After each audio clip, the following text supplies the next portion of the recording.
네, 시청자 여러분 안녕하십니까? 뉴스타트 2부 시작합니다. 쿠팡의 창업주 김범석 의장이 대규모 개인정보 유출 사태와 관련해 공식 사과문을 냈습니다.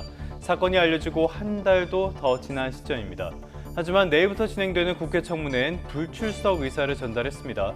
뒤늦은 사과에 진정성이 전혀 느껴지지 않는 배경이기도 합니다.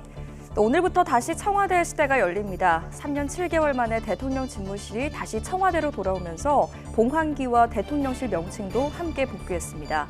대통령실은 용산시대와의 단절이라고 강조하는데요. 다시 구중궁궐이 되지 않기 위해선 이 대통령의 겸허한 소통이 무엇보다 중요하겠습니다. 그럼 이 시각 주요 뉴스부터 살펴보겠습니다. 김건희 특검팀이 180일 동안의 수사를 마치고 오늘 최종 수사 결과를 발표합니다. 특검은 추가 수사가 필요한 사건은 경찰에 이첩할 예정입니다. 쿠팡의 실질적 소유주인 김범석 쿠팡 INC 의장이 개인정보 유출 사태 이후 한 달 만에 처음으로 사과했습니다.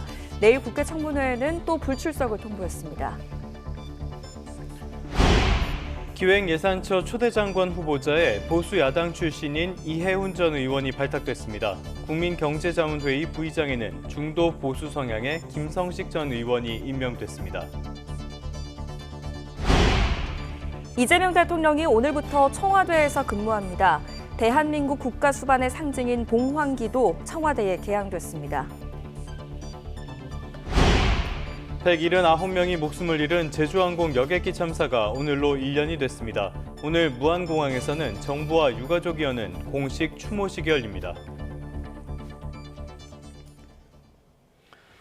네, 첫 소식입니다. 쿠팡의 실질적인 소유주이자 창업주인 김범석 쿠팡 INC 의장이 내일부터 이틀 동안 국회에서 열리는 연석 청문회에 또 출석하지 않겠다는 뜻을 전했습니다. 국내 여론이 악화하면서 김 의장은 개인정보 유출 사태 이후 한 달 만에 처음으로 공식 사과문을 냈습니다. 김태민 기자입니다. 미국에 거주 중인 김범석 쿠팡 INC 의장이 또다시 국회에 출석 불가를 통보했습니다. 김 의장은 불출석 사유서에서 연석 청문회가 열리는 오는 30일부터 이틀간 기존 일정이 있어 부득이하게 국회 출석이 어렵다고 밝혔습니다. 함께 증인으로 채택된 동생 김유석 쿠팡 부사장과 강한승 전 쿠팡 대표 역시 불출석 사유서를 제출했습니다. 핵심 관계자들의 청문회 불참이 잇따르자 쿠팡이 사회적 책임을 회피한다는 비판의 목소리도 높아졌습니다. 한국 자체를 무시하고 있다는 생각이 들더라고요. 한국말 하나도 못하는 사람을 고용해서 나 한국말 몰라요. 이렇게 얘기하는 거 진짜 예의가 아니라고 생각합니다. 악화하는 국내 여론을 의식한 듯 김범석 의장은 불출석 소식이 알려진 지 3시간 만에 개인 명의 사과문을 배포했습니다. 김 의장은 이번 개인정보 유출로 국민께 매우 큰 걱정과 불편을 끼쳤다며 쿠팡 전체 임직원을 대표해 진심으로 사과한다고 말했습니다. 상황 해결과 2차 피해 방지에 몰두해 자신의 사과가 늦었던 것도 잘못된 판단이었다며 자세를 낮췄습니다. 이어 서둘러 고객 보상안을 마련하고 세계 최고 수준의 보안 체계를 구축하겠다며 사태 수습 방안도 내놨습니다. 하지만 유출자가 저장한 고객 정보가 3천 건에 불과하고 외부 유포나 판매도 없었다는 기존 자체 조사 결과를 거듭 주장해 정부와의 입장 차이를 분명히 드러냈습니다. YTN 김태민입니다. 자, 김범석 의장의 연석 청문회 불출석 입장을 두고 여야가 모처럼 한 목소리를 냈습니다. 여당인 더불어민주당은 청문회가 미진하면 국정조사를 추진하겠다는 입장도 밝혔는데 국민의힘과의 공조 여부는 불투명합니다. 박희재 기자입니다. 쿠팡 청문회를 사흘 앞두고 김범석 쿠팡 INC 의장이 불출석 의사를 통보하고 사과문을 발표하자 더불어민주당은 즉각 비판했습니다. 김 의장의 사과문은 변명문이자 셀프 면죄부의 자기 복제에 불과하다면서 출석하지 않으면 동행 명령은 물론 입국 금지까지 할 수 있다고 강하게 경고했습니다. 김범석 의장도 검은머리 외국인이잖아요. 그 외국인들이 해악을 끼칠 우려가 있다고 했을 때에는 입국 금지 조치를 할 수가 있어요. 유승준 가수 아시죠? 연석 청문위원장을 맡은 민주당 최민희 과방위원장도 불허한다. 국회가 할 수 있는 일을 하겠다고 말했고 여야 청문위원들도 국회를 향한 정면 도전이라고 경고했습니다. 국민의힘도 연석 청문회에는 불참하지만 김 의장의 불출석 입장에 쿠팡이 위기관리에 역행하고 있다고 직격했습니다. 그러면서 민관 합동조사기구가 꾸려진 지 한 달이 되어가는데도 중간조사 결과조차 나오지 않고 있다면서 정부의 무능도 함께 질타했습니다. 범부처 TF, 영업정지 검토 등 말의 성찬만 반복했을 뿐 쿠팡의 일방적 주장과 기습 발표 앞에서는 속수무책이었습니다. 민주당의 국정조사 추진 입장엔 별도 특위를 구성해 진행해야 한다면서 과방위 등 특정 상임위 주도 방식엔 반대 입장을 분명히 했습니다. 쿠팡 사태에 한 목소리로 비판하는 여야가 정작 대응 방식을 놓고는 잇따라 불협화음을 노출하고 있어서 대승적인 공조가 필요하다는 목소리도 나오고 있습니다. YTN 박희재입니다. 쿠팡은 혁신과 상생을 말하고 있죠. 하지만 정작 정산 기간은 다른 업체들보다 늦다는 지적이 많았습니다. 공정거래위원회가 조사를 해보니 평균 정산 기간이 52.3일로 법적 상한인 60일을 거의 꽉 채우고 있었습니다. 공정위는 정산 기한을 최고 절반으로 단축하겠다고 밝혔습니다. 양희력 기자입니다. 상품 직매입을 통한 빠른 배송을 자랑하는 쿠팡. 납품 대금을 월 1회 정산하기도 하지만 주로 수시, 다회 정산 방식을 운영합니다. 공정거래위원회가 대규모 유통업체들을 대상으로 조사한 결과 월 1회 정산업체의 평균 대금 지급 소요기간은 33.6일, 수시, 다회 정산 방식 업체는 20.9일이었습니다.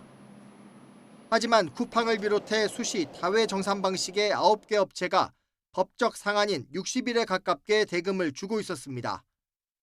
쿠팡이 평균 52.3일, 다이소가 59.1일, 컬리는 54.6일이었습니다.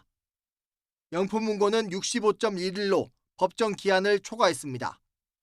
결과적으로 기간 자체가 늘어나는 구조를 갖고 있으니까 저희가 준비해야 될 재고가 많아져야 되는 거고, 재고가 많아진다는 것은 결국 우리 예산이 더 많아져야 한다는 거거든요.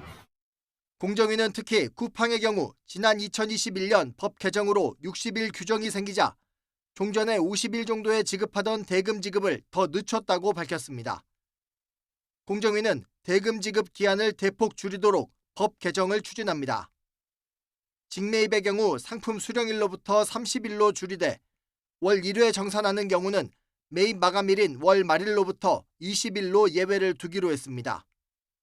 특약 매입 등은 판매 마감일로부터 20일로 줄입니다. 업체들이 충분히 줄일 수 있는 여력도 충분하다. 그리고 이 9개 업체 같은 법정 상한에 맞춰서 일부러 늦게 주고 그 중간에 자금을 자기들이 활용하고 있는 그런 업체들의 대금 정산 기한을 대폭 줄일 필요가 있다. 쿠팡은 빠른 정산을 원하는 납품업자들에게는 수수료를 받고 빠른 정산 서비스를 운영합니다. 또 입점업체를 상대로 고금리 대출도 하고 있습니다.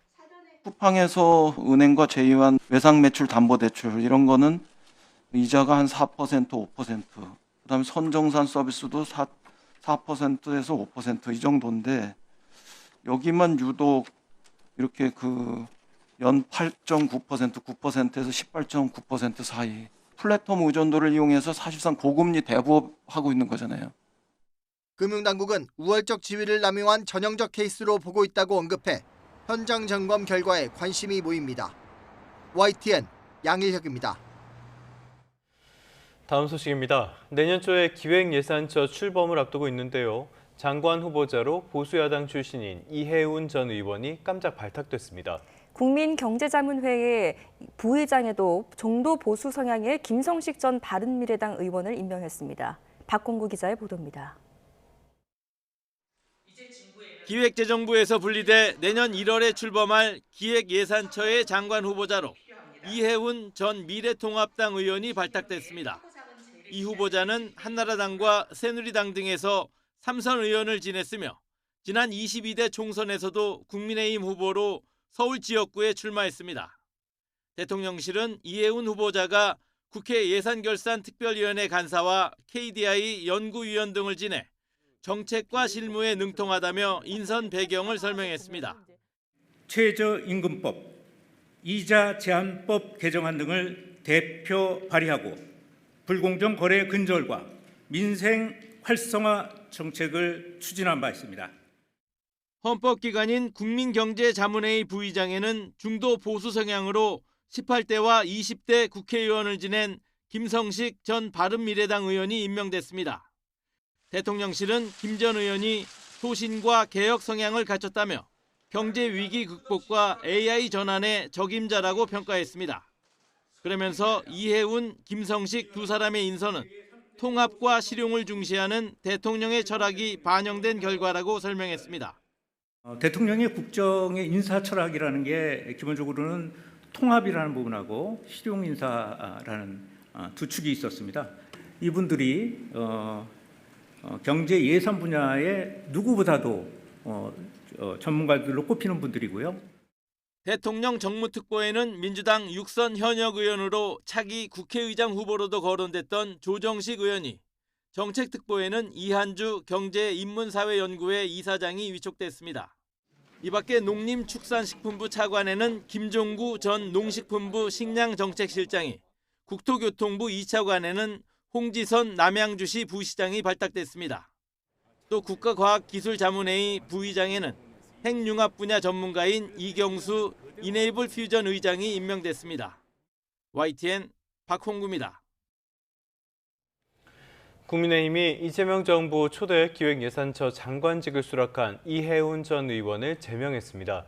국민의힘은 언론 공지를 내고 최고위원회의를 열어 당원 당규에 따라 이 전 의원에 대한 제명과 당직자로서 행한 모든 당무회의 일체를 취소하는 안건을 의결했다고 밝혔습니다. 이어 현 정권 부역 행위를 자처해 지방선거를 불과 6개월 남기고 국민과 당원을 배신하는 사상 최악의 해당 행위를 했고 당의 질서를 어지럽혔다고 의결 이유를 설명했습니다. 반대로 더불어민주당은 대통령의 중도 실용주의적 인사가 반영됐다고 평가했습니다. 김현정 원내대변인은 국회에서 기자들을 만나 이해훈 후보자는 자타가 인정하는 전문성을 갖춘 인사라고 판단한다며 이같이 밝혔습니다. 이어 국민의힘이 이 후보자를 해당 행위로 제명한 것을 두고는 예산을 만들 때 여야 의견을 충분히 반영하는 창구로 생각하면 되는데 과민 반응이라고 지적했습니다. 이재명 대통령이 윤 전 대통령의 비상계엄 선포로 얼룩진 용산 대통령실을 뒤로하고 오늘부터 청와대에서 근무합니다. 국가 수반의 상징인 봉황기도 3년 7개월 만에 다시 청와대에 개항됐습니다. 청와대는 지난 2022년 5월 윤 전 대통령 취임과 함께 용산 대통령실에 걸렸던 봉황기를 오늘 0시에 내리고 같은 시각 청와대에 개항했다고 밝혔습니다. 대통령실의 공식 명칭도 청와대로 변경됐습니다. 이 대통령은 오늘 오전 청와대로 처음 출근해 참모들과 국정 현안을 점검한 뒤 경내에 마련된 국가위기관리센터를 찾을 예정입니다. 네, 다음은 특검 소식 살펴보겠습니다. 김건희 씨의 의혹을 수사해온 민중기 특검팀이 오늘 최종 수사 결과를 발표합니다. 민중기 특별검사는 오늘 오전 서울 광화문에 있는 특검 사무실에서 수사 통계와 결론 등을 종합해서 설명합니다. 민특검을 비롯한 인력이 남아 공소 유지 업무를 이어가는데 다음 달 28일 선고를 앞둔 김건희 씨 1심 재판 등에 대응하기 위해 다수 특검보도 자리를 지킬 전망입니다. 지난 7월 2일 수사를 시작해서 어제로 수사 기한이 만료된 민중기 특검은 모두 66명을 기소하고 이 가운데 20명은 구속한 것으로 집계했습니다. 네, 이렇게 사상 초유의 3대 특검이 마무리 수순을 밟고 있는데요. 특검 수사 과정에서 핵심 인물들은 기존 입장이나 진술을 뒤집기도 했습니다. 김건희 씨도 예외는 아니었는데 아직 신뢰하기 어려운 부분이 적지 않습니다. 박조은 기자가 보도합니다. 가장 큰 반전 가운데 하나는 통일교로부터 전달받은 금품의 배달 사고를 주장했던 건진 법사의 진술 번복이었습니다.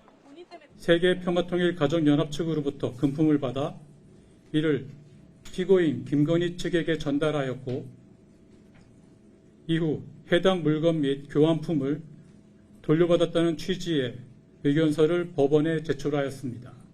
샤넬 가방과 그라프 목걸이를 받은 적 없다고 잡아떼던 김건희 씨가 흔들렸고 결국 떠밀려 자백했습니다. 김 씨는 그러나 끝까지 목걸이는 받지 않았다고 주장했고 현안 청탁도 없었다며 알선수재 혐의는 부인했습니다. 김 씨가 말을 뒤집은 건 또 있습니다. 지인에게 빌렸다고 해명했던 6천만 원대 반클리프 목걸이에 대해 김 씨는 검찰에서 모조품을 샀고 행방을 모른다고 진술했습니다. 그런데 특검에는 15년 전쯤 홍콩에서 구매해 모친에게 선물했다고 번복했습니다. 서희건설 이봉관 회장이 김 씨에게 인사청탁 대가로 건넸다며 자수했던 나토 3종 세트 중에 하나였습니다. 목걸이 선물 상위인 박정근 전 비서실장 인사청탁 둘이 연관성이 있습니까? 청탁 관련해서 윤석열 전 대통령도 알고 있었나요? 김건희 씨 최측근으로 샤넬 가방을 직접 교환한 인물인 유경옥 전 행정관은 재판에 나와 김 씨 부탁대로 유리하게 진술해줬다고 털어놨습니다.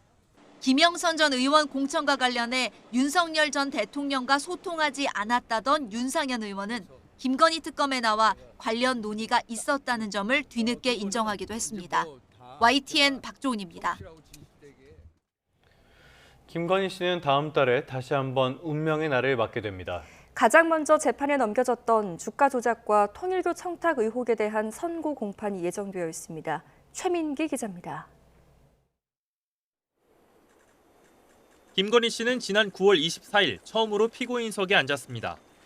도이치모터스 주가 조작에 가담하고 통일교로부터 금품을 받은 혐의, 또 명태균 씨에게 무상 여론조사를 받은 3가지 혐의로 특검에 가장 먼저 기소된 사건 재판이었습니다. 12차례 공판에서 김 씨는 눈에 띄게 늘어난 흰머리에 가슴엔 수용보로 배지를 단 상태로 건진법사 전성배 씨와 유경옥 전 행정관을 증인으로 마주했습니다. 계엄 1년이던 지난 3일, 김건희 씨는 특검으로부터 징역 15년의 중형을 구형받았습니다. 특검은 영부인이던 김 씨가 법 위에서 우리 역사에 영원히 부끄럽게 기록될 법치 파괴 행위를 저질렀다면서 최고형도 부족하다고 강조했습니다. 김 씨는 최후 진술에서 자격에 비해 잘못한 게 많은 것 같다며 죄송하고 반성한다면서도 억울한 점이 많고 다툴 여지도 있는 것 같다고 말했습니다. 김건희 씨 운명을 가를 1심 재판부 판단은 다음 달 28일 나옵니다. 실형이 선고되면 김 씨는 상당 기간 구속된 상태에서 정당법 위반 혐의 사건을 포함해 특검이 추가 기소한 사건 재판을 받게 됩니다.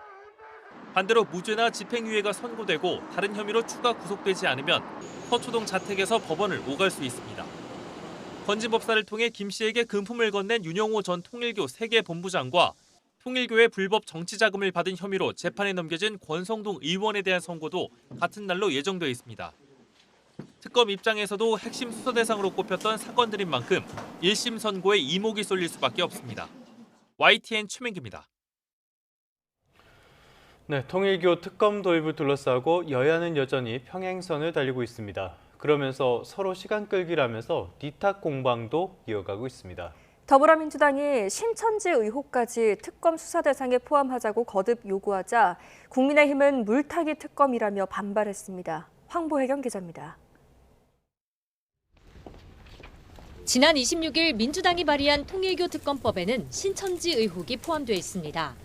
통일교의 정치권 로비 의혹을 넘어 신천지가 조직적으로 국민의힘 당원 가입에 개입했는지까지 살펴봐야 한다는 게 민주당 입장입니다. 이에 대해 국민의힘은 노골적인 물타기 시도라며 거듭 반발하고 나섰습니다. 대장동 국정조사 때처럼 말도 안 되는 조건을 내걸어 결국 특검을 무산시키려는 게 민주당의 속셈이란 겁니다. 뜬금없이 신천지 수사는 왜 하자는 겁니까? 누가 봐도 물타기입니다. 계속 방탄 침대 축구로 버티려 한다면 국민들께서 용서치 않으실 것입니다. 민주당은 국민의힘의 물타기 공세야말로 특검의 진정성이 없다는 방증이라고 맞받았습니다. 특검 도입으로 통일교, 신천지와의 연결고리가 드러날까 두려운 것 아니냐며 공세 고삐를 바짝 조였습니다. 신천지를 넣었다고 가민 반응하는 것도 이해하기 어렵습니다. 특정 단어에만 과도하게 반응하는 모습이야말로 국민에게 뭐가 캥기는가라는 의문을 남깁니다. 김건희 특검이 종료되면서 민주당이 새해 1호 법안으로 처리를 예고한 2차 종합특검을 두고도 여야 공방이 이어졌습니다. 민주당은 국민 다수가 필요성에 공감하는데 야당이 진상규명을 방해하고 있다고 비판했고, 국민의힘은 지방선거까지 내란몰이를 이어가려는 치졸한 선거 전략이라고 맞섰습니다. 여야는 오는 30일 국회 본회의에서 통일교 특검법 처리를 목표로 물밑 협상을 이어가고 있습니다. 수적 우위를 앞세운 민주당의 단독 처리 가능성도 열려 있어 연말 전국의 긴장감이 더욱 고조되고 있습니다. YTN 황보혜경입니다. 더불어민주당 김병기 원내대표와 가족을 둘러싼 의혹들이 진실 공방을 넘어 고소, 고발로까지 비화하고 있습니다. 이번에는 부인이 구의회 업무 추진비를 유용했다는 의혹으로 고발됐는데 현재 여당 원내대표에 대한 수사가 불가피해 보입니다. 부장원 기자입니다. 더불어민주당 김병기 원내대표 부인이 과거 지역구 의회 업무 추진비 유용 의혹으로 경찰에 고발됐습니다. 지난 2022년 조진이 당시 동작구의회 부의장에게 법인카드를 받아 여의도 인근 식당에서 썼다는 게 의혹의 골자입니다. 최근 한 언론은 당시 조 전 부의장과 김 원내대표의 보좌진의 통화 녹음을 공개했는데 여기에는 의혹을 어떻게 무마할지 논의하는 과정이 고스란히 담겼습니다. 또 김 원내대표 배우자가 직접 비서관에게 전화해 식사 인원수를 어떻게 정리할지 상의한 흔적도 드러났습니다. 논란이 커지자 김 원내대표 측은 수사기관에서 혐의 없음으로 끝난 사안이라고 반박했지만 핵심 당사자들의 구체적인 통화 내용이 드러난 만큼 재수사가 이뤄질 전망입니다. 이 밖에도 김 원내대표는 지역구 의원과 보좌진을 동원해 아들의 숭실대 편입에 개입했다는 의혹으로 지난 9월 고발됐고 최근에는 대한항공에서 고가의 호텔 숙박권을 받아쓰고 공항 의전까지 요구했다는 의혹으로도 고발됐습니다. 혹시 의심을 받을까 해서 저만이 아니라 다른 의원님도 같이 확인을 했는데요. 34만 원 정도? 이런 정도의 금액이었습니다. 김 원내대표는 이따는 의혹이 해고된 보좌진들의 악의적 제보라며 이들의 SNS 대화 내용을 공개했다가 명예훼손 혐의로도 고소당했습니다. 김 원내대표는 이번 주 이번 사태에 대해 직접 해명한다는 계획이지만 고소 고발전으로 비화하면서 현직 여당 원내대표에 대한 수사가 불가피해 보입니다. YTN 부장원입니다. 국민의힘은 더불어민주당 김병기 원내대표를 향해 권력형 특혜 의혹에도 직을 유지하는 건 국민 상식에 반한다면서 사퇴를 압박했습니다. 최보윤 수석 대변인은 더는 시간을 끌 것이 아니라 즉각 원내대표직에서 사퇴하고 국민 앞에 책임부터 져야 한다면서 이같이 밝혔습니다. 이어 국가정보원에 근무 중인 장남의 첩보성 업무와 관련해 김 원내대표가 직접 보좌관에게 아들을 도와달라고 요청하고 의원실을 거쳐 외국 정상 방한과 대기업 일정 확인을 시도했다는 폭로까지 나왔다고도 지적했습니다. 전직 보좌진들의 폭로로 각종 특혜 의혹에 휘말린 더불어민주당 김병기 원내대표가 입장을 표명할 것으로 예상됩니다. 김현정 원내대변인은 국회에서 기자들을 만나 김병기 원내대표가 입장을 밝힐 것으로 보인다며 국민에 대해 사과는 당연히 있을 것이라고 말했습니다. 이어 사퇴 여부를 밝힐지에 대해서는 말을 아끼면서도 원내대표는 선출직이라 독립성이 있고 대통령실과의 관계도 간단한 문제가 아니라며 민심 등을 종합적으로 고려해 입장을 발표할 것으로 보인다고 덧붙였습니다.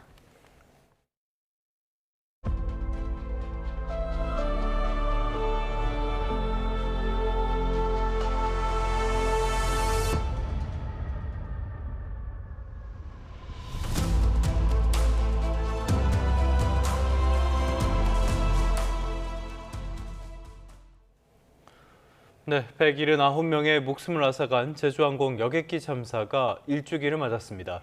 오전에 열릴 희생자 추모식을 앞두고 참사가 벌어졌던 무안국제공항에는 추모객들 발길이 끊이지 않았습니다. 차상은 기자입니다. 무안국제공항 1층에 마련된 분향소에 추모객 발걸음이 이어집니다. 정부가 주관하는 일주기 추모식을 앞두고 조금 일찍 공항을 찾은 시민들입니다.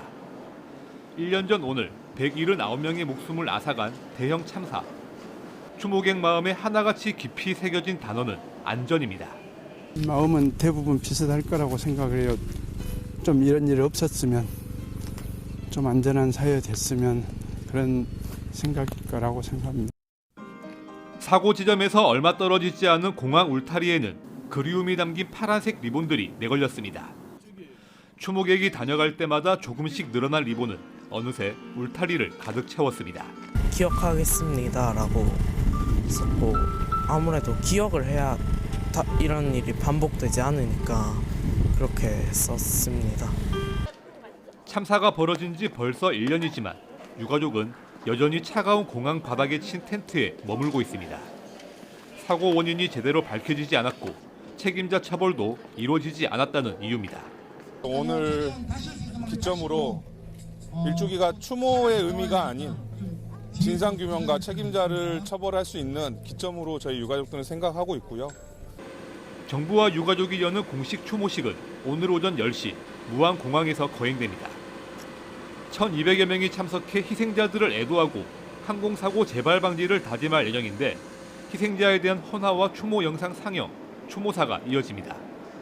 재발 방지를 위한 공동체의 책임을 기억하는 의미로 참사 발생 시각인 오전 9시 3분부터 1분 동안 광주 전남에는 추모 사이렌이 울릴 예정입니다.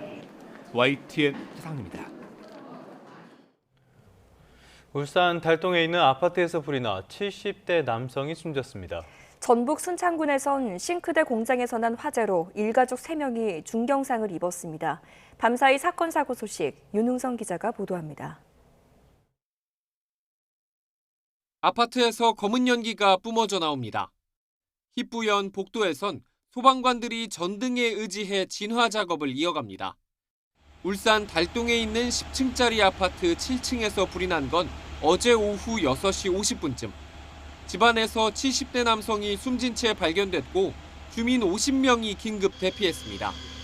소방당국은 장비 34대와 인력 112명을 투입했지만 집안 곳곳에 폐기물이 많아 7시간 만에야 불을 모두 껐습니다. 경찰과 소방은 날이 밝는 대로 정확한 화재 원인을 조사할 계획입니다. 건물 전체가 화염에 휩싸였고 불길은 쉴 새 없이 치솟습니다.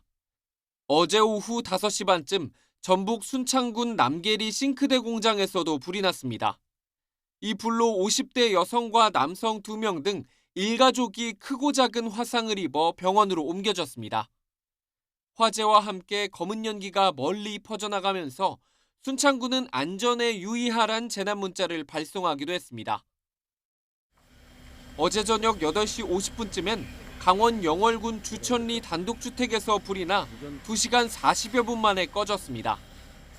64살 여성이 연기를 들이마셔 병원으로 옮겨졌고 집이 모두 불타 소방서 추산 1,000만 원의 재산 피해가 났습니다. 소방은 아궁이 불티가 주변으로 튀면서 불이 난 것으로 보고 있습니다. 어제 오후 6시 10분쯤엔 강원 횡성군 용둔리 폐기물 처리업체에서 전기적 요인으로 추정되는 불이 났습니다. 다친 사람은 없었지만 불은 건물 일부와 자재 등을 태운 뒤 1시간 만에 꺼졌습니다. YTN 윤웅성입니다. 네, 올해는 북한이 2021년 8차 노동당 대회 때 발표한 국방발전 5개년 계획을 이행하는 마지막 해입니다. 그동안 북한은 끊임없이 핵 능력을 고도화했고 러시아 파병을 계기론 재래식 전력 현대화에도 공을 들이고 있습니다. 나혜인 기자입니다. 핵잠수함 보유는 김정은 북한 국무위원장이 4년 전 8차 당대회 때 제시한 국방발전 5개년 계획의 핵심 과업입니다.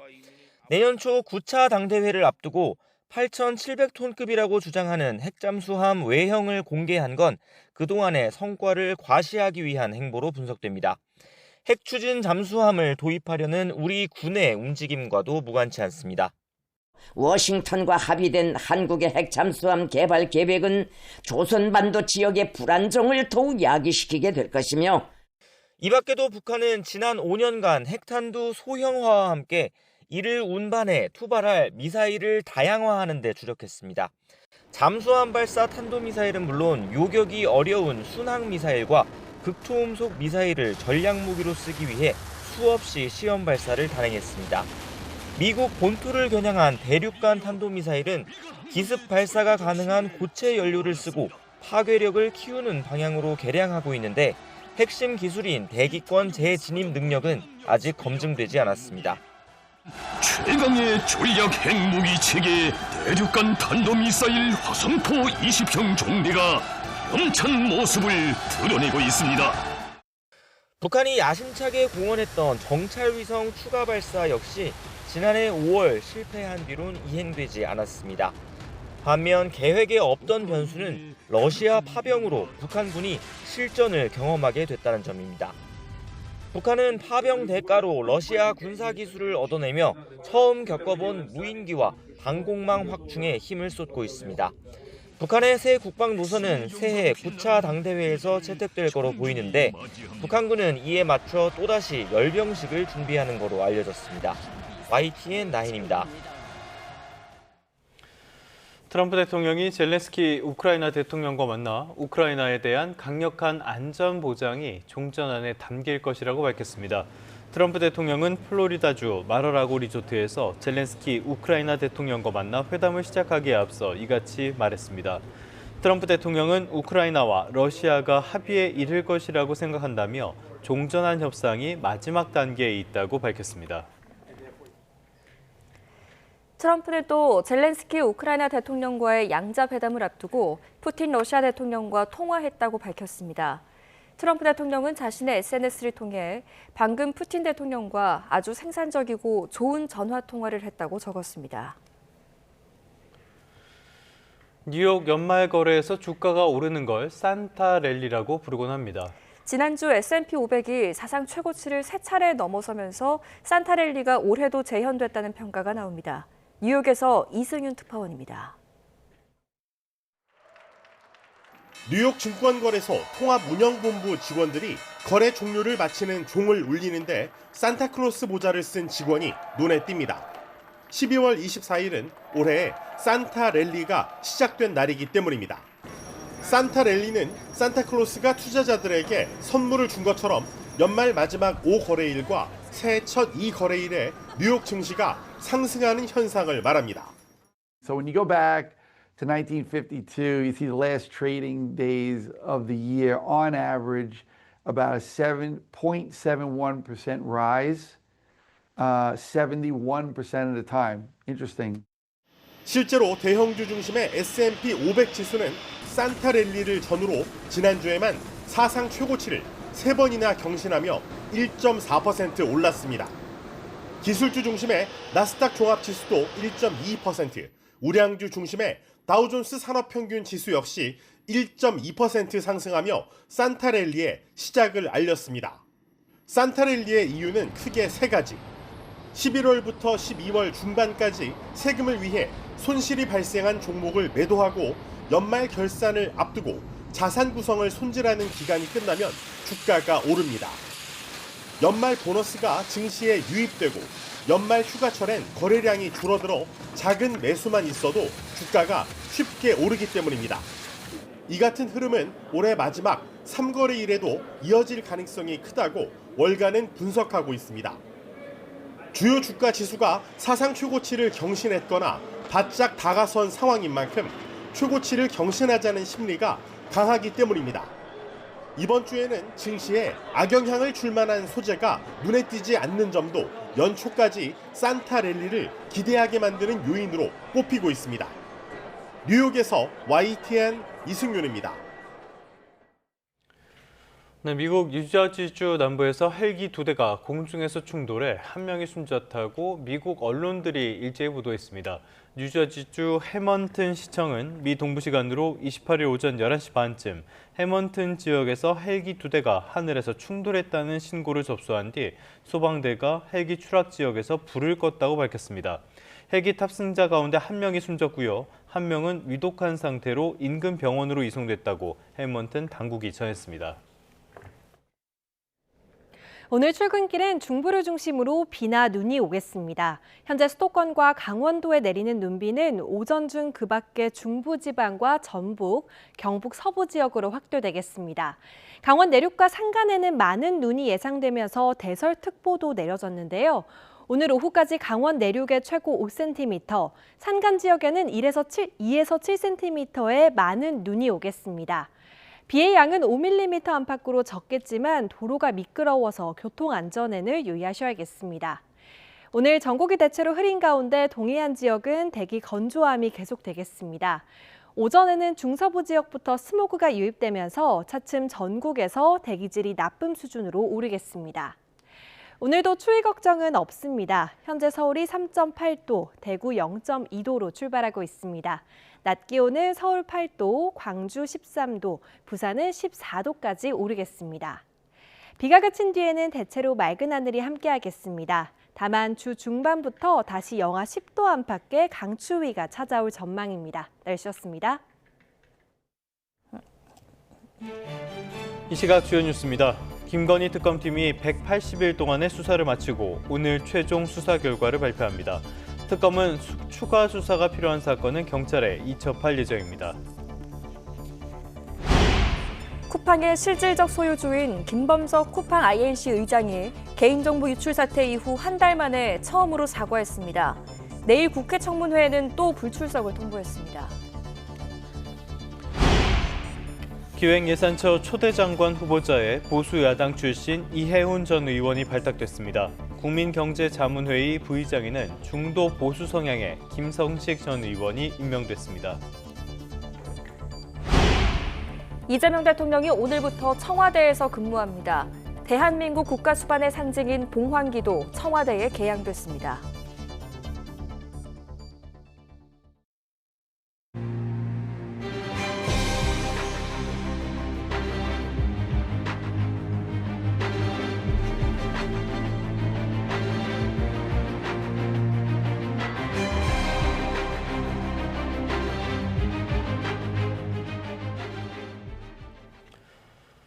네, 다시 주요 뉴스부터 살펴보겠습니다. 특검 수사를 통해 소문만 무성했던 김건희 씨의 권력이 수면 위로 드러났습니다. 국정 곳곳에 관여한 김 씨에 대해 앞으로 법원은 어떻게 판단할지 주목됩니다. 임성호 기자입니다. 특검은 김건희 씨를 대통령의 배우자이자 국정 운영에 직간접적으로 관여한 인물로 규정했습니다. 특검 수사 결과 김 씨는 통일교 윤영호 전 본부장으로부터 샤넬 가방 2개를 받은 이후 정부 차원에서 도움을 주기 위해 노력하고 있다고 말한 것으로 드러났습니다. 국민의힘 지도부를 뽑는 전당대회에도 김 씨의 흔적이 남았습니다. 김 씨가 통일교 교인들을 동원해 이른바 친윤 후보를 지원했다는 게 특검 수사 결과인데 그 대가로 총선 비례대표 자리를 약속했다는 부분이 주목됩니다. 대통령도 아닌 영부인의 입김으로 여당 공천까지 좌우할 수 있었다는 얘기이기 때문입니다. 이와 함께 나토 3종 세트와 이우한 화백 그림, 금거북이로 상징되는 매관 매직 의혹이 김건희 씨를 중심으로 불거졌다는 것만 해도 당시 영향력을 가늠할 수 있는 근거입니다. 자신을 둘러싼 사법 리스크 앞에서는 김건희 씨가 더 노골적이었습니다. 현직 법무부 장관과 직접 소통하면서 수사 상황을 챙겨달라는 요구를 하거나 검찰 인사에 대해 언급하기도 했고 박성재 당시 장관은 수사 상황을 직접 보고받은 것으로 파악됐습니다. 특검 수사를 통해 김 씨가 비상계엄을 선포하는 데는 관여하지 않은 것으로 확인됐지만 동시에 국정에 관여했다는 의혹은 더 짙어졌습니다. 아내 역할에만 충실하겠다던 김건희 씨는 대통령 권력에 손을 뻗쳐 결국 형사법정에 서게 됐습니다. YTN 임성호입니다. 앞서 검찰은 김건희 씨의 도이치모터스 주가 조작 의혹을 무혐의 처분했죠. 하지만 김건희 특검팀은 김 씨 가담 정황을 밝혀내서 구속 기소했습니다. 검찰이 혐의가 없다고 판단했던 이른바 디올백 수수 사건도 특검은 재판에 넘겼습니다. 검찰과 특검 수사 무엇이 달랐을까요? 강희경 기자입니다. 도이치모터스 주가 조작 의혹 검찰 수사는 지난 2020년 4월 시작됐습니다. 당시 검찰총장은 윤석열 전 대통령이었습니다. 권오수 전 도이치 회장 등이 줄줄이 기소됐는데 전주 의혹을 받은 김 씨 수사는 더뎠습니다. 대면 조사는 김 씨가 영부인이던 지난해 7월 단 한 차례뿐이었습니다. 그마저도 검찰청 아닌 대통령 경호처 사무실에서 비공개 출장 조사로 진행됐습니다. 이원석 당시 검찰총장에겐 사전에 알리지 않아 이른바 총장 캐싱 논란이 일었습니다. 그러고는 김 씨에게 혐의가 없다며 불기소 처분을 내렸습니다. 시세조정 범행을 인식 또는 예견하면서 계좌 관리를 위탁하거나 직접 주식 거래를 하였다고 보기 어려워 윤석열 전 대통령이 탄핵당한 이후에야 서울고검이 재수사에 나섰고 비로소 첫 강제 수사가 이뤄졌습니다. 출범과 동시에 사건을 넘겨받은 민중기 특별검사팀은 김 씨를 공개 소환했고 구속 상태로 법정에 세웠습니다. 도이치모터스 주가 조작 범행을 함으로써 8억 1천여만 원 상당의 부당이득을 취득하여 검찰 재수사 과정에서 압수수색으로 확보된 새로운 계좌, 김 씨의 주가 조작 인지 정황이 담긴 녹음 파일이 스모킹건이 됐습니다. 이른바 디올백 사건도 마찬가지입니다. 최재형 목사가 스스로 청탁을 위해 가방을 건넸다고 폭로한 사건인데 검찰은 지난해 무혐의 처분했습니다. 특검은 김 씨가 가방을 받은 경위, 청탁 내용과 윤 전 대통령 직무의 관련성을 자세히 검토한 결과 기소가 불가피하다고 판단했습니다. 검찰총장 배우자, 영부인 신분이던 김 씨 앞에서 칼끝이 유독 묻었던 건 아닌지 과거 검찰 역시 수사 선상에 올라 있습니다. YTN 강희경입니다.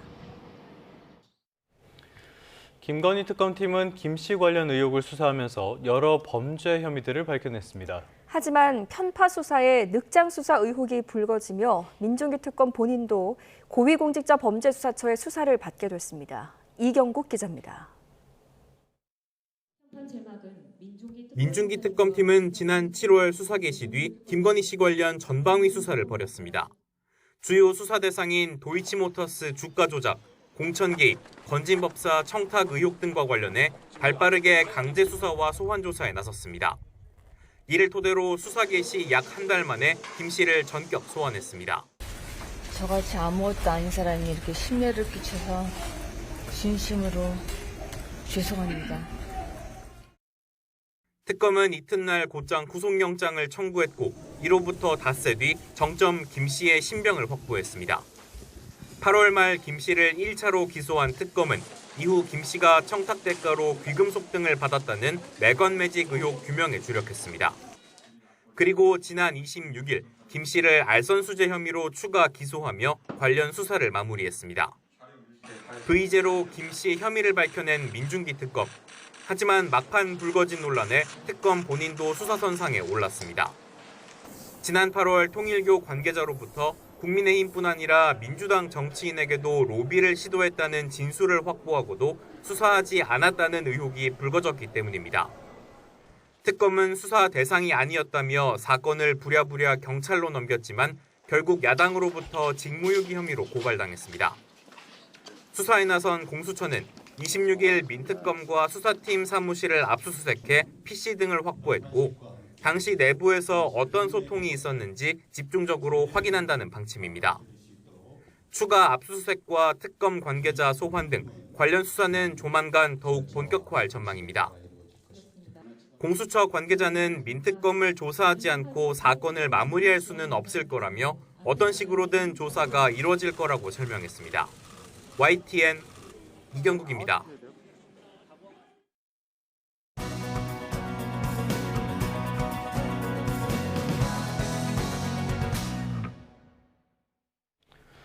네, 역대 최악의 개인정보 유출 사태가 있었죠. 이게 알려지고 한 달 만에 김범석 쿠팡 INC 의장이 처음으로 공식 사과문을 발표했습니다. 이 내용을 포함해서 경제 현안들 허준영 서강대학교 경제학과 교수와 함께 짚어보겠습니다. 어서 오십시오. 어서 오십시오, 교수님. 김범석 의장의 사과문 내용을 보셨습니까? 봤죠. 네, 사과문 내용이 뭐 이런 거더라고요. 뭐 늦어진 이유에 대해서는 이게 혼선을 좀 줄이기 위해서 조사를 한 후에 발표를 한 거다. 그래서 좀 늦어졌다. 그리고 뭐 늦어진 거 한편으로는 잘못된 판단이었다라고 얘기를 하고요. 근데 여기서 저는 오히려 되게 눈에 띄었던 건 이번에 쿠팡에서 자체 조사 결과가 나왔잖아요. 3,000명 결과요. 그거가 정부와의 협력에서 나온 거라고 세 차례나 강조한 부분. 정부는 아니라고 하던데요. 정부는 아니라고 바로 반박을 했고요. 그리고 오히려 그 앞으로 이제 재발 방지책 같은 거 마련하겠다 정도까지로 마무리하는 내용이었습니다. 네, 그동안 침묵하다가 왜 지금 이 시점에 갑자기 사과문을 냈다고 보십니까? 그러니까 노트북이랑 유출자가 이제 확인이 됐잖아요. 그래서 이제 자신들한테 유리한 정보를 좀 빠르게 내야 되겠다라는 생각이 있었던 것 같고요. 그리고 우리나라뿐만이 아니고 미국에서도 쿠팡 INC, 지금 우리나라 쿠팡의 모 회사죠. 미국에 상장돼 있는 회사인데 여기에 대한 집단 소송이 지금 잇따르고 있으니까 이거에 대해서 더 이상 이제 대응을 미루는 것이 좀 위험하겠다라고 생각을 한 것 같습니다. 근본적인 이유를 보면 이제 조사가 좀 장기화할 것 같으니까 부정적 여론이 조금 들끓는 것을 한번 반전시키고 그리고 향후의 법적인 다툼에 대해서 좀 대비해야겠다. 왜냐하면 미국 같은 경우는 우리나라보다 더 어떤 근거, 어떤 주장이 제시됐을 때 그거를 바로 반박을 하지 못하면 그게 또 이제 근거로 채택되는 경우가 있거든요. 그렇게 봤을 때는 이런 것들을 향후에 미국 소송에서 좀 유리한 방향으로 끌고 나가기 위해서는 바로바로 네네. 대응을 하지 않으면 우리가 인정하는 꼴이 되겠다라는 정도의 생각도 한 것 같습니다.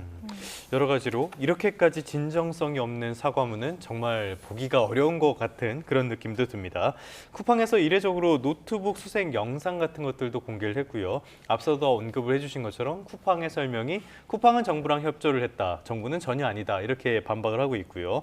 국문본과 영문본의 세부 사항도 차이가 있다라는 이야기도 있더라고요. 이건 무슨 이야기입니까? 그러니까 쿠팡이 올린 이번 조사 결과 같은 걸 할 때 국문본으로 한 부분이랑 영문본으로 한 부분이 약간 뉘앙스가 다른 부분이 있습니다. 네. 그래서 대표적으로는 국문본에서는 정부와 지금 자료도 나가고 있는데요. 전폭적으로 협력을 약속했다고 나와 있지만 영문본에서는 마치 정부가 접근해서 전면적인 협조를 요구했다. 그래서 자기들이 거기에 응했다라는 식으로 뭔가 정부가 조금 뭔가 강압적으로 뭔가를 한 것을 자기들이 받았다라는 식으로 표현을 했고요.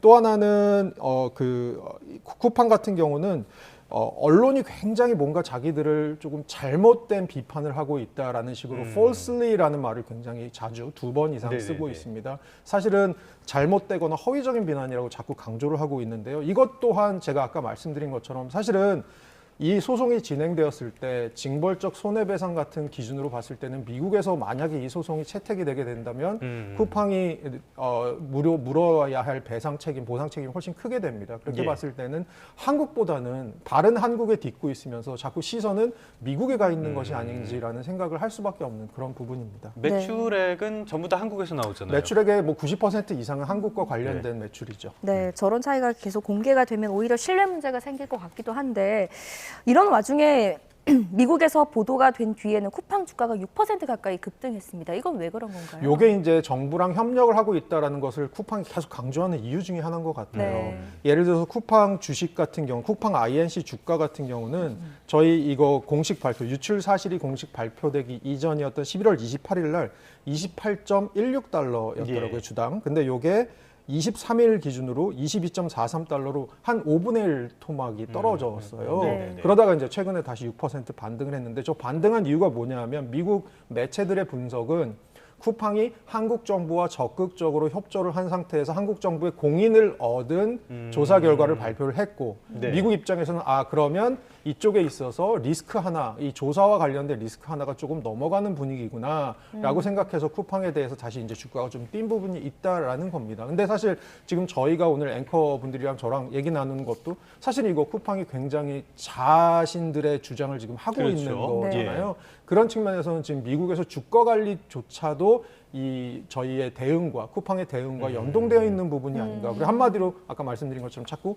미국에 있는 소송, 미국에 있는 주가 이것들에 신경을 쓰면서 한국은 되게 미온적인 대처를 하고 있는 것이 아니냐라는 생각을 할 수밖에 없을 것 같습니다. 지금 사실과 다른 정보로 쿠팡의 주가를 다시 끌어올렸다면은 이것도 소송감 아닙니까? 뭐 사실 소송이 줄로 이어질 수 있는 부분이 있을 것 같고요. 미국 같은 경우는 소액 주주가 소송을 걸게 되면 원고가 전 주주로 확대가 되게 됩니다. 그렇게 됐을 경우에는 아마 이제 쿠팡이 미국에서 법정에 섰을 때의 두려움이 우리나라 법정에 섰을 때의 두려움보다 훨씬 더 클 것으로 생각하고 그것을 지금 자꾸 생각하면서 움직이는 게 아닌가라는 좀 더 괘씸죄가 보이는 부분인 것 같습니다. 네, 미국에만 집중하고 국내에는 미온적인 태도를 보이는 것에 대해서 지적을 해주셨는데 국회 청문회가 있는데 내일 김범석 의장과 핵심 인사들이 모두 불출석한다고 밝혔습니다. 이거 역시 맹탕 청문회가 될 가능성이 높겠네요. 저희 그 청문회 1탄 봤잖아요. 사실 대표 안 나오고 그다음에 안 나온 이유는 해외 체류로 대표 안 나오고 그 대표의 동생인 부사장도 못 나오고 이런 청문회가 또 한 번 반복되는 거고요. 이번에는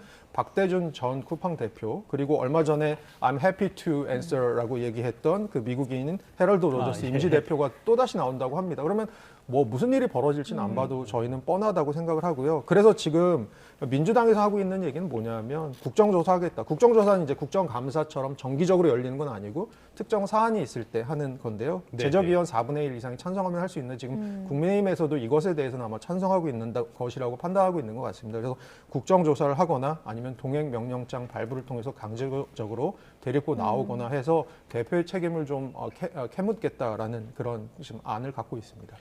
말씀해주신 국정조사나 동행명령 이런 것들도 강제성이 그렇게 강하지는 않기 때문에 실효성에 대한 의문이 있는 것도 사실이긴 한데요. 어찌됐건 쿠팡이 책임감 있는 모습을 이제라도 보여줬으면 좋겠는데 별로 그렇게 큰 기대는 되지 않습니다. 여기랑 관련된 거 하나가 보상안이 아닐까 싶은데요. 보상 어떤 대안이 있을까요? 지금 보상에 대해서는 쿠팡 쪽의 얘기는 법적인 책임을 갖고 있는 3,000명 말고도 우리가 보상을 하겠다. 네. 그리고 이미 탈퇴한 회원에 예. 대해서도 보상을 하겠다라는 건데요. 보상의 규모 같은 것은 아직 발표된 구체적인 것은 없습니다. 다만 뭐 쿠폰을 좀 뿌리고 마는 이 정도의 보상은 아닐 것으로 생각됩니다만 이미 저희가 오늘 얘기했듯이 원래 3천만 명이 넘는 거에서 3,000명으로 줄어든 이런 조사 결과 자체도 저희가 믿을 수 없는 마당에 보상의 범위조차도 쿠팡이 자체적으로 산정해서 발표했을 때 아마 저는 후폭풍이 꽤 클 거라고 생각합니다. 네, 보상은 단순한 돈 문제가 아니라 또 신뢰 회복의 문제이기도 하니까요. 주제를 바꿔서 부동산 이야기 좀 해보겠습니다. 강한 규제도 지금 서울 집값이 좀처럼 잡히지가 않고 있는데 현재 상황 어떻게 보고 계십니까? 그러니까 우선 이제 부동산 가격을 볼 때 저희는 두 가지 소스에 의존을 합니다. 하나는 이제 KB 부동산에서 발표하는 자료가 있고요. 또 하나는 한국부동산원에서 발표하는 자료가 있습니다. 조금 발표할 때 이 조사 대상 같은 게 약간 다르긴 한데요. 네. 전반적인 지금 분위기는 10.15 대책 이후에 11월 달에 서울 아파트 가격 상승률이 굉장히 높았다가 그것이 12월에는 조금 낮아지는 분위기이나 지금 숫자에서 보시면 아시겠지만 11월이 KB부동산 기준으로 상승률이 전월 대비 1.7이었다가 12월에 1.06으로 좀 내려오긴 했습니다. 하지만 지금 1% 넘긴 것들이 계속되고 있습니다. 한마디로 서울 아파트 가격의 상승률 자체는 약간 둔화되었으나 그 둔화된 것이 굉장히 지금 아파트 가격이 뭔가 떨어지고 있거나 이것이 체계적으로 둔화된 것은 아닌 것 같은 느낌이고요. 결정적으로 KB에서 요거 발표할 때 동일하게 발표하는 또 하나의 자료가 주택 매매 가격 전망 지수입니다. 요거는 공인중개사분들한테 조사해서 향후에 주택 가격이 오를 것인지 내려갈 것인지 그래서 100을 기준으로 봤을 때 100보다 높으면 올라갈 거, 100보다 낮으면 내려갈 건데 지난달에 107.8이었습니다. 근데 이번 달에 117.1 오히려 요건 다시 올라가는 동향입니다. 이렇게 봤을 때는 지금 집값 추세는 약간 내려오곤 있지만 여전히 올라가고 있다. 또 하나는 향후를 봤을 때 부동산을 실제로 이 부동산업에 종사하시는 분들의 예측, 전망은 향후에 조금 상승세가 지속되거나 올라갈 가능성이 있다로 보는 것 같습니다. 시장에서는 내년에 굉장히 불안하게 보는 시선들이 많은 것 같은데요. 일단은 평균 매매 가격 서울이 15억 원을 넘었고요. 중위 가격이 11억 원을 넘어섰다는 내용도 같이 있었습니다. 중위 가격이라는 거는 이렇게 쭉 세어봤을 때 가운데 있는 걸 말하잖아요. 네, 맞습니다. 이 11억 원이 넘었다는 건 어떤 의미가 있다고 봐야 됩니까? 이 전체 거래가 일어나는 아파트들을 쫙 비싼 것부터 싼 거 순으로 세워놨을 때 딱 중간에 있는 것이 지금 11억이라는 얘기인데요. 이게 사상 처음으로 11억 원을 넘었습니다. 그리고 우리 서울에 지금 가구별 중위소득이 얼마인지를 제가 조사를 해보니까 올해 9월에 나온 자료 보니까 한 5,800만 원 정도 되더라고요. 그러니까 한마디로 5,800만 원 중위소득을 가지고 11억의 아파트를 살려면 한 12년 정도 혹은 14년 정도를 거의 한 푼도 안 쓰시고 모아야 중위가격 아파트를 살 수 있다라는 얘기인데요. 이걸 저희가 보통 이제 PIR이라고 부르죠. 그래서 이 PIR이 굉장히 높아진 상황. 사실은 그래서 초기 자금 같은 것이 없거나 뭐 부모에게 어느 정도 이 재산을 좀 연결받는 그런 것들이 없는 분들은 사실은 아파트를 구매하기 굉장히 어려운 상황이다라는 거고요. 그리고 또 하나는 사실은 최근 들어서 10.15 대책 이후로 토지거래 허가제도 들어왔고 그 전에 6.27 대책으로 굉장히 강력한 대출 규제도 들어왔기 때문에 사실 요즘 아파트를 이제 자기 돈 내고 사시는 분이 별로 없잖아요. 그렇게 봤을 때는 사실은 서울에 사시는 중위소득 가구들 기준으로 봤을 때 살 수 있는 아파트들이 점점 사실은 사라지고 있다. 그리고 그분들의 눈높이에 맞는 아파트들은 또 점점 사라지고 있다라는 현실로 볼 수밖에 없을 것 같습니다. 네, 자 매매 가격만 오르는 게 아니라 전셋값도 계속해서 강세를 보이고 있는데요. 이 때문에 계약갱신 청구권을 쓰는 임차인들이 늘어나고 있다고요? 네, 계약갱신 청구권이라는 게 이제 임차인이 임대인에 대해서 1회에 한해서 향후 2년간의 계약을 연장할 수 있는 부분이고 이때는 전세나 월세 임대료가 5% 이내로 상승세가 제한이 되게 됩니다. 이거 쓰시는 분들이 많다라는 거는 지금 나가려고 해도 전세를 옮길 수 있는 데가 없다, 월세를 옮길 수 있는 데가 없다, 혹은 옮기더라도 지금보다 부담이 훨씬 많이 늘어난다라는 거, 이런 일이 벌어지고 있는 것 같고요. 결과적으로는 규제의 여파로 인해서 전세가 최근 들어서 되게 품귀 현상이 벌어지면서 전세가가 상승하고 그리고 반전세가 전환이 확대되면서 결국은 월세 상승, 그래서 주거인들의 임차 부담. 우리나라에서 좀 조사를 해보면 전세에서 월세 갈 때 보통은 주거비 부담이 올라간다고 조사 결과들이 나오고 있거든요. 이렇게 봤을 때는 이런 일들이 전반적으로 지금 벌어지고 있는 것으로 볼 수 있을 것 같습니다. 알겠습니다. 말씀하신 것처럼 11호 부동산 대책, 어떤 순기능보다는 부작용이 조금 더 눈에 띄는 시점이 아닌가 싶은데요. 저희가 그래픽을 하나 준비했는데 일단은 내년도에 봤을 때 매매 가격 상승률 전망 계속 오를 것으로 보고 있고요. 이것보다 더 많이 오를 것으로 보는 게 전세, 그러니까 임대차 시장 쪽입니다. 굉장히 불안한 시장이 이어질 것으로 보이는데 근본적인 원인을 꼽자면은 역시 공급 부족에 대한 우려가 아닌가 싶어요. 지금 정부에서도 계속 공급 대책을 이야기를 하고 있는데 이게 잘 안 될 것이다, 이런 우려들도 많단 말이에요. 그래서 다른 단기 처방이 필요하다라는 목소리도 나오는데 교수님께서는 어떻게 보십니까? 그러니까 공급 같은 경우 내년에 올해 대비 반 토막 정도 신규 입주 같은 경우 그렇게 날 것 같고요. 결국은 그러면 공급 대책 중에 중요한 부분은 새로 아파트를 지어서 공급을 하는 부분보다 이건 시간도 걸리고 서울 내에 이거 새로 할 수 있는 땅들이 점점 없어지고 있습니다. 그렇게 봤을 때는 기존의 1주택자들이 뭐 주택을 조금 내놓을 수 있고 뭐 서울 밖으로 나갈 수 있는 그런 퇴로 같은 것들을 열어줘야 되는데 그런 부분이 결국은 아주 정교한 세제 정책, 그러니까 뭐 한마디로 보유세를 뭐 올리든지 그 동시에 그러면서 거래세를 좀 낮추는 방향의 아주 정교한 세제 정책이 있지 않으면 사실 공급만, 새로 공급을 짓는 것을 통한 공급만으로는 사실 이게 단기적으로 해결되기가 굉장히 어려울 것 같은 부분이 있을 것 같습니다. 네, 알겠습니다. 세제 대책을 하더라도 단독으로 쓰기보다는 공급 대책과 좀 정교하게 같이 설계를 해 나가야 되겠네요. 네, 맞습니다. 결국은 서울 시민들 가운데 살고 싶으신 분들, 살고 싶은 지역들에 대해서 공급이 이루어져야 되는 부분이 있고요. 거기다가 세대 대책까지 이루어진다면 새로 짓는 것에 대한 기대, 그리고 기존에 갖고 계시던 1주택자들이 또 서울 주변으로 이동하시면서 생기는 서울의 공실들, 이런 것들을 통해서 아마 공급 정책이 양면으로 이루어져야 되지 않을까라는 생각하고 있습니다. 알겠습니다. 공급 대책 그리고 규제 대책이 맞물리면서 시장이 굉장히 불안한 상태인데요. 내년도에 이 불안감을 이어가지 않으려면은 정교한 대책 같은 것들이 굉장히 중요한 시점이 아닌가라는 생각이 듭니다. 지금까지 허준영 서강대학교 경제학과 교수와 함께 다양한 경제 이슈들 진단해봤습니다. 오늘 말씀 고맙습니다.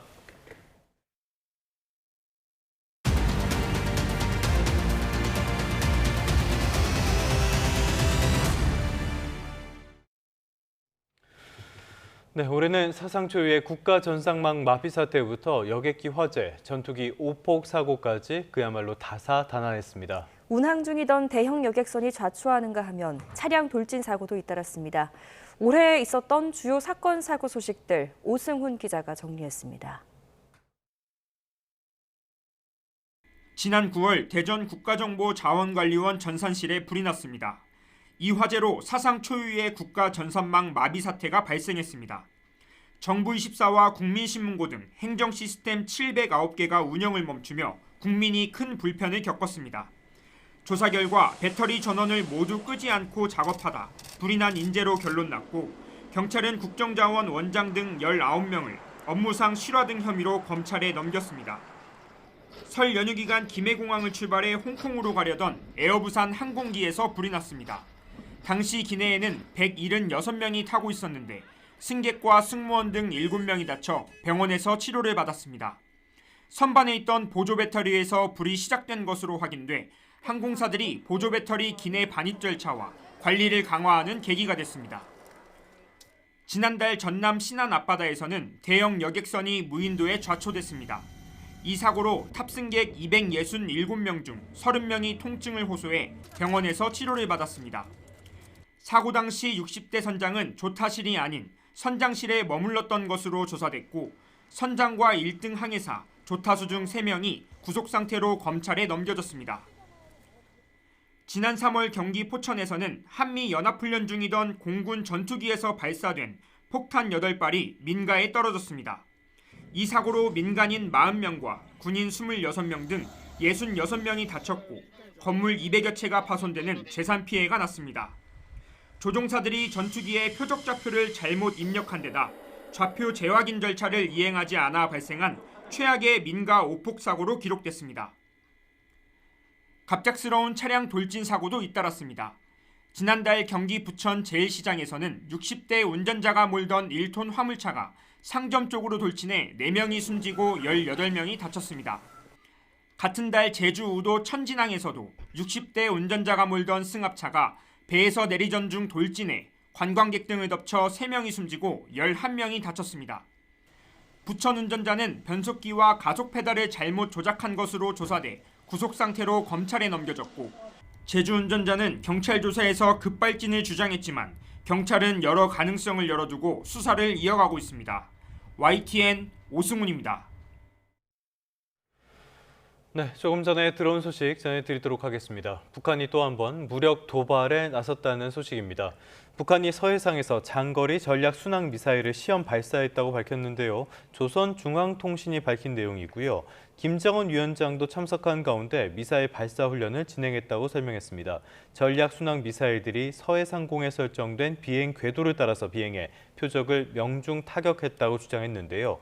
그러면서 통신은 이번 훈련이 장거리 미사일 9분대의 반격 대응 태세와 전투 능력을 검열하고 전략 무기 체계의 명중 타격 신뢰성을 점검하는 데 목적을 뒀다고 설명하기도 했습니다. 네, 김정은 위원장은 훈련 결과를 평가하면서 핵 억제력의 신뢰성과 신속 반응성을 정상적으로 점검하고 위력을 과시하는 것 자체가 현 정세 국면에서 책임적 자위권 행사라며 자신들의 이러한 행동이 전쟁 억제력 행사라고 강조했습니다. 합동참모본부 관계자에 따르면 어제 아침 8시쯤 평양 인근 순안 일대에서 발사된 미사일 수발을 포착했다고 밝혔는데요. 군 관계자는 또 연말연시를 앞두고 북한이 추가 미사일 시험을 진행할 가능성이 있다고 전해왔습니다. 추가된 소식이 있으면 다시 한번 전해드리도록 하겠습니다. 네, 올해 전 세계에서 인기를 끌었죠. K-팝 데몬 헌터스의 돌풍으로 미국에서도 그동안 K-팝이 남아있던 장벽을 깨고 대중적인 인기를 끌어모으는 계기가 됐다는 분석이 나왔습니다. 미국 월스트리트 저널은 캐대언 이전의 K-팝 그룹들도 수백만 장의 앨범을 판매했지만 대중적으로 널리 알려진 이름은 아니었다고 진단했습니다. 다만 캐대언의 대성공이 K-팝의 스트리밍을 견인해 인기 확산에 일조했다고 분석을 했는데요. 또 캐대언의 OST는 올해 가요계에서 가장 예상치 못한 성공 사례 가운데 하나로 미국에서만 33억 스트리밍을 기록했다고 분석했습니다.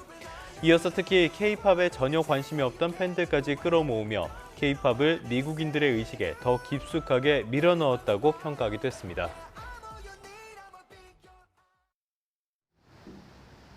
오늘 출근길엔 곳곳에 눈비가 내려서 미끄러운 도로를 조심하셔야겠습니다.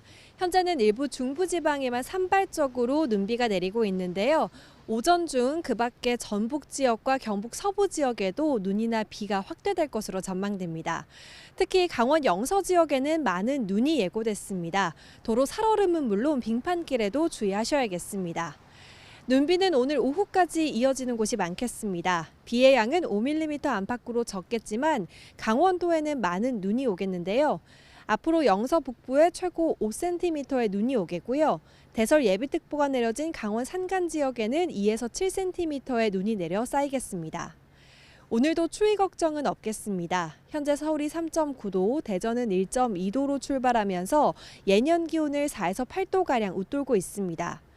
낮에는 서울 8도, 광주 13도, 부산은 4도까지 크게 오르겠습니다. 내일부터는 대체로 맑은 하늘이 함께하겠습니다. 다만 새해 첫날인 목요일 오후부터 호남과 제주도엔 눈 예보가 있고요.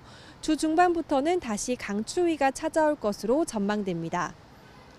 비 소식이 없는 동해안 지역은 대기 건조함이 계속되고 있습니다. 또 오늘 중서부 지역부터 국외 스모그가 유입되면서 오후가 되면 전국에서 대기질이 탁해질 것으로 전망됩니다. 지금까지 YTN 이혜민입니다. 네, 뉴스타트 3부 잠시 뒤에 계속됩니다.